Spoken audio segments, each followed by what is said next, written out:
اور پھر حدیث پاک میں موجود ہے، مولا علی شیر خدا رضی اللہ تعالی عنہ فرماتے ہیں کہ نبی کریم علیہ الصلوۃ والسلام کی بارگاہ میں ایک اعرابی آیا، حضور نے فرمایا کچھ مانگ لو اس دیہاتی سے۔ حضور نے فرمایا ہے آج وہ مائل باتا اور بھی کچھ مانگ لے۔ تو کہنے لگا حضور آپ مجھے سواری کے لیے اونٹ دے دیں۔ حضرت علی کہتے ہیں میں نے کہا ہے افسوس، مانگا بھی تو کیا مانگا۔ حضور نے فرمایا چل کچھ اور مانگ لے۔ کہنے لگا چلے آنے جانے کے لیے کرایہ بھی دے دے، زادرہ بھی دے دے، کھانے کیا مانگا؟ تو حضور علیہ السلام نے اسے دے دیا۔ تو محبوب فرمانے لگے تجھ سے تو موسیٰ علیہ السلام کے دور کی وہ بوڑھی اچھی تھی۔ کہا وہ بوڑھی کون سی بوڑھی؟ تو حضور علیہ السلام فرمانے لگے رب کریم نے حضرت موسیٰ کو حکم دیا کہ جب آپ مصر سے نکلیں تو حضرت یوسف کی قبر کو کھود کر ان کا تابوت بھی ساتھ لے جائیں۔ تو حضرت سیدنا موسیٰ علیہ السلام نے عرض کی مالک وہ کیسے پتہ چلے گا؟ فرمایا وہ تو آپ نے خود ہی پتہ کرنا ہے کہ وہ تابوت کہاں ہے۔ وہ دریا کے اندر تھا، کیسے پتہ کرنا ہے؟ پتہ کرتے کرتے پتہ چلا کہ ایک بوڑھی اماں ہے، اسے پتہ ہے تابوت کہاں ہے، وہ کدھر ہے تابوت، تو بوڑھی اماں کو پتہ ہے۔ حضرت موسیٰ بوڑھی کے پاس گئے، کہنے لگے اماں وہ تجھے پتہ ہے یوسف کی قبر کہاں؟ کہنے لگی پتہ ہے۔ تو کہا اماں پھر بتا دو۔ کہنے لگے مفت میں بتا دوں، نبی کے مزار کا ایڈریس اور فری میں بتا دوں، یہ کیسے ہو سکتا ہے؟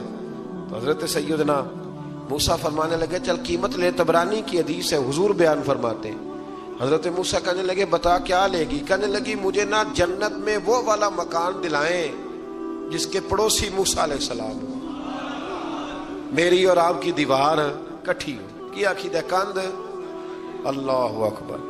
تو حضرت موسیٰ کہنے لگے چل اماں مہربانی کر جنت مانگ لے، اب تو پڑوس ہی مانگنے لگ گئی ہے، تو اب نبیوں کا درجہ تو بڑا ہوگا، تو دینے والا اللہ ہے، میں دعا کرتا ہوں۔ تو کہنے لگی جی ٹھیک ہے، اگر آپ نہیں دیتے تو میں ایڈریس نہیں بتاتی۔ تو حضور فرمانے لگے اس سے تو وہ اچھی تھی۔ حضرت موسیٰ نے عرض کی کہ یا اللہ یہ نہیں بتا رہی تو اب کیا کروں؟ فرمایا موسیٰ وعدہ تو کر لے مکان میں دے دوں، وعدہ کر لے۔ تو حضرت سیدنا یوسف کا مرتبہ دیکھیے کہ ان کے مزار کا پتہ بتانے کے لیے، مزار کا پتہ بتانے کے لیے اس خاتون نے حضرت موسیٰ سے جو قیمت لی وہ یہ تھی کہ میں جنت میں آپ کی پڑوسی بنوں گی پھر ایڈریس بتاؤں گی۔ تو حضرت موسیٰ نے وعدہ کیا تو پھر اس نے پتہ بتایا کہ فلاں جگہ مزار ہے۔